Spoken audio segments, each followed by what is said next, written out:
Welcome back to our weekly environmental news report. This week we have a special report. In order to fulfill my solemn duty to protect America and its citizens, the United States will withdraw from the Paris Climate Accord. On Thursday, June 1st, President Trump announced during a news conference in the White House Rose Garden that he would be withdrawing the United States from the Paris Climate Accord, which is a historic international agreement between 195 countries to hold the increase in global average temperature below 2 degrees Celsius by reducing greenhouse gas emissions.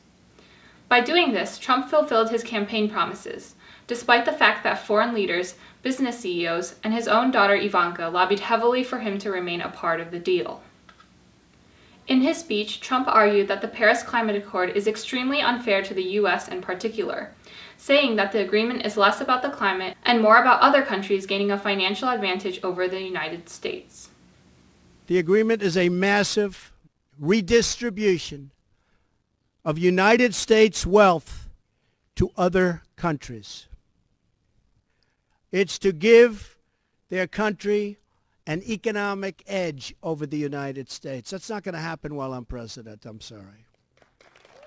Trump also emphasized that the withdrawal from the agreement would represent a reassertion of American workers' sovereignty.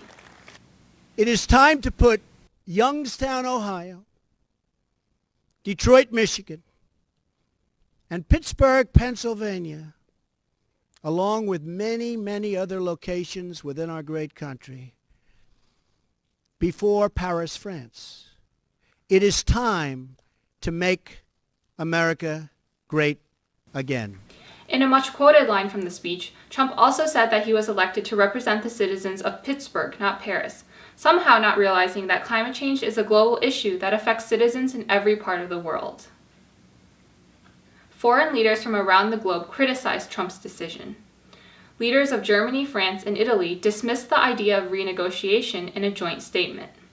We deemed the momentum generated in Paris in December 2015 irreversible, and we firmly believe that the Paris Agreement cannot be renegotiated since it is a vital instrument for our planet, societies, and economies. Canadian Prime Minister Justin Trudeau expressed disappointment directly to Trump, and French President Emmanuel Macron said to make our planet great again in a video address to the American people. We want for our children. Elon Musk, the CEO of Tesla, who encouraged Trump to remain in the Paris Agreement, said he would quit the White House Business Advisory Councils as a result of Trump's decision.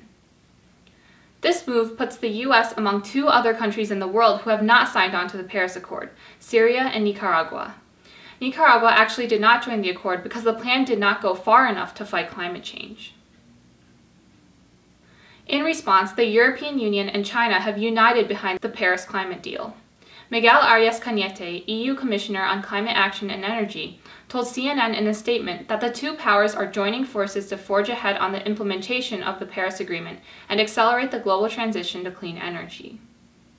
In a joint statement, the two have committed to, quote, significantly intensify their political, technical, economic, and scientific cooperation on climate change and clean energy. Former New York City Mayor Michael Bloomberg has pledged to provide up to $15 million in funding for the UN Framework Convention on Climate Change. So, what comes next? First off, because the deal was never ratified by the Senate, the United States will face few barriers to leaving. According to the New York Times, the formal withdrawal process takes 4 years to complete and would lead to an official exit on November 4th, 2020, the day after the next presidential election. The U.S. is still a part of the UNFCCC and can still partake in future UN climate discussions, but under Trump, that prospect is unlikely. Although the goal of staying under a 2-degree limit will now be more difficult without the U.S., no other country has said it will cut emissions further. The fight against climate change is now up to cities, states, companies, and most importantly, the public. Ways to help include supporting and donating to organizations such as the National Resources Defense Council, the Sierra Club, and Greenpeace. Contact your state legislator and ask them to improve upon state policies concerning climate change. That's all for this week's report. Thanks for watching and see you next week.